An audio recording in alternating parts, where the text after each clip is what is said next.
Hi, my name is Rachel, and I'm the manager at Venvi Art Gallery, and I'm here with Nan Liu today to talk about his exhibit Locales, North Florida's Plein Landscapes at Venvi Art Gallery. It will be on display until January 18th, 2025. Hey Nan, thank you so much for coming in today. Thank you, Rachel. Thank you for inviting me to have this interview. I'm glad to be here. I think Venvi Gallery is really a nice experience for a show. Yeah, no problem. Well, can you tell us a little bit about Locales? In this exhibition, I think I include about 30 pieces, plein air painting of local Florida scenes. Mostly, I painted from 2010 to now, and some are include the gardens and lakes. I lived in this area. I teach at FMU art program, so outside of my teaching, I start painting in summer, spring break, winter holiday. So I travel around from local Lake Jackson. I started, and then to Lake Tallahassee, Lafayette, then Carabel, Apalachicola, East Point, and St. George Island. And all of this area, I can drive around 1 hour, 2 hours.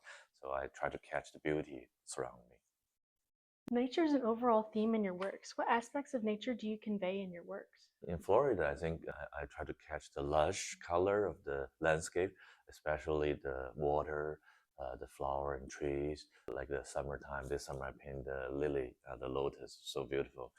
And when I see the blue of the color from the ocean, even the boat in Mill Pond, Apalachicola, I see those old shrimp boats, fishing boat, as all the man-made artifacts and the nature interact together. So I try to catch that beauty. Could you describe your creative process? When I paint the plein air, I try to stretch my own canvas in my studio. At the FMU, I stretch using the stretcher bar, the canvas, using the cotton duck or linen canvas. And then I stretch it, gesso it, make the 3 layers gesso, sand it between each layers. Then I carry the size. I make a bunch of them, maybe 20, 30 canvas during the summer. Then before I start paint, I have plenty canvas ready. Then I go out, some spots I want to paint. For example, the Lake Lafayette. Like every uh, every night after dinner, sometime my wife and my kids walk there. I go with them. So I love the place. So the lotus, the water, the sky, the cloud. So like early spring when I finish my teaching at FMU, I just go out and then relax. Painting is part of my relax time. So I sit there looking around. Oh, I found that spot. I always walk around for a location. For example, like the Lake Tennessee. When I walk next to the shore, I see that lotus blossom in the summer. Oh, that's beautiful. The color, the yellow, the texture of the leaves, the reflection from the sky. So that's triggered my motivation to paint. If you had no feeling, I couldn't paint. So I have the more motivation. Oh, I want to paint that. I want to catch that light. So I go back home, pick up the canvas with my tripod. I just go there and try to pick up my brush. I always have a wet on wet technique, just kind of not waiting for the underneath paint to dry. I just go pick up, use a burnt umber, the brown color to start outline the shape. Always have the horizontal line or the depths from background to the middle ground and the foreground. Usually like 1 or 2 layers, that's it. Plein air, you couldn't wait too long. Yeah. So everything you finish in one set. 2 hours, that's it. And maybe sometimes it's a larger canvas. The biggest one I painted in the show is this one is a 36 by 36. That take me 2 to 3 days. Yeah. Same period of time, I go back. Like for example, like 10 to 12 o'clock, I just come back next day. Same if the weather is same. If not, I'll wait a little bit. But always in a short period of time to catch the same lights. Yeah. And how long have you worked in plein air? I started from 2004 when I was in graduate school at the FSU MFA program. One of my classmates, we went out to Lake Jackson. A very cold winter, January. I fall in love into that landscape, the grassland, the cloud, the lake, the water. Oh, I think that's really a paradise. So I start pick up a small canvas like a 18 by 16 by 18 inches. I start painting. That's on my website. You can check. So in 2 hours, I finished one. Oh, I feel accomplished something, and then I put it back in my studio. That time at the Appleyard warehouse, MFA student have an individual studio, so I have a studio space. So I always displayed my painting after the whole day. I come back, I put a couple pieces on the wall. So I feel something down. Then later on, I have the group critique. The professor come in to look at my works on Friday. They like my painting from Lake Jackson, so I keep painting. During the graduate school, I created about over 30 or 40 paintings around that area. 2004 to 5. Oh, wow. And how did you discover plein air? Plein air, I think from Impressionist Yeah. in France, it's a French term like open air. So artists come out from the studio and paint under the sunlight, like Monet. Remember the cathedral he did Yeah. like from the same Yeah. day, a couple hours. He had to try to catch the fleeting light, the instant light Yeah. effect. So that had to make the artist had to make a decision, force yourself make a decision to put on the canvas. You couldn't wait. If wait, the color changed, the clouds gone. So I had to mix in color. That's practice the mixing colors. When you see the colors, then you mix it in a very quick instinct, and then you put on the canvas. Then you continue match and mix and paint. So that's also practice your ability to mix in colors. As an artist, as a painter, you're not only painting in the studio. In the studio, you can paint under the studio light for certain still life or figurative, but outside in the nature, it's more colorful. The palette will give you more colors. So that's how I learned plein air is very fun. I go out. Yeah. Yeah. Yeah. As a plein air artist, you work outdoors a lot. How do you choose landscapes to paint when working in plein air? So typically, I just walk around. For example, if I go to some parks, like some park, so there's a huge space there, like woods, the water, the cloud, the depths. So I'll try to walk around first, maybe spend half hour, 1 hour, just wander around. Oh, I stopped different angle and to look at it from the distance to now. I try to capture the depths, like from the background, middle ground, and foreground. Also certain textures, colors, very interesting for me. Like to as a painter, I try to capture that. So that's how I looking for certain angle. Also the composition, what's the primary image? Like the boat behind here, you can see the red boat, the lady thing, that's the one, the red color, and then the blue water, the cool color. So that make a contrast. Also the other boat behind give me a depth. So I like that, the reflection from the boat. So that's a very interesting angle. So I want to paint that. And like this St. George Island, this piece, the third piece on the same day, morning, afternoon. This is a later afternoon. I paint this one. This is the bigger size. So I finish in 2 days. Like one day or 2 hours, another day I come back. So the first day, I think I try to catch that feeling of the light, and also the ocean. The next day I come back for the reflections for the under the waves. You see those pinkish purple color reflected from the sand. Usually we do not see that, but that during that time, the moment, the day, you see that. Also, every day when I come back, the ocean's color different. One day I come, it's turquoise blue. Another day it's turquoise green. Another day it's like a brownish color. So based on the weather, the time, then you catch the beauty.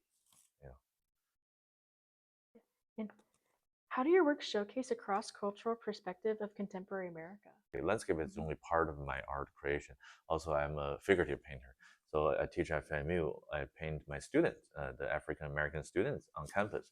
I created about 18 big life-size big painting from 2011 to now. About every year, 1 or 2 pieces. I stretch my own canvas 60 by 80 inches life size. I try to catch the life on campus because when I see my students, I know them every day. I teach them in the class. So their personality, their outfits, like their interesting hair texture, carrying the backpack on the board, listen to certain music, so their life is very interesting. So I like the dynamic energy on campus. Come and go. They're very young. They're full of energy. So I try to capture that. So that's how in my painting, I took photos of my students. I must paint the people I know. If I don't know that student, I won't paint them. But this student, I know him or her for a while. So I talk to them. I say, I know the personality. Then one day I say, their outfit is so nice. Something will be in my painting. So I took photos, sketch, and then I combine a theme, and then create. That's how cross culture. This is very unique. Also, on Saturdays, I paint ink painting with like a Chinese brush painting. When I was young, I learned Chinese brush painting from that culture. So every Saturday, a group of local artists we call Swan Buddha. So we meet used to at the Forest Meadow. Then we moved to Lemoyne. Then now we're in the 621. About past 15, 13 years, we paint together every Saturday. 9:30, 10:30 to 1. So every Saturday I try to finish one portrait ink figure painting for my student. So that's the cross culture. So I using the traditional Chinese brush painting ink on the Xuan paper, then create African American students campus life here. So that's how my experience reflect that cross-cultural experience. Yeah, and speaking of that, you had brought your students over to Venvi to show them your works in the exhibition. And as a former art student myself, I really could see how passionate you are with your art and teaching. Does your position as faculty at FAMU have an influence on in your own work? If so, how? Yes, because as an art professor, you have to show students what you're finished. As a you must be a practicing artist. So I created my painting outside of teaching. So in the painting studio, I set up a corner. I paint over there. So outside class, student can see my progress. As a professor, you not only just talk, but you show students what I'm done. So this exhibition, I show them as a field trip. For my painting class, student can see, oh, Professor Nan had created so many paintings outside class, so they had to work outside also. So I lead them to the Railroad Art Park for the plein air assignment, so they work hard on that too. So I want to try to set up as a role model for the student. Also, it's kind of push me to work more. During the past, I teach at FAMU 17 years. This is my 18th year. So I already have 13 solo shows, and then the like 110 group shows. So I have a lot of shows. That's how I just keep going, because all of my older professors like Mark Messersmith, Ray Burgraff, they have a lot of shows when I was at FSU as a student. So I see, oh, the professor always creates more work.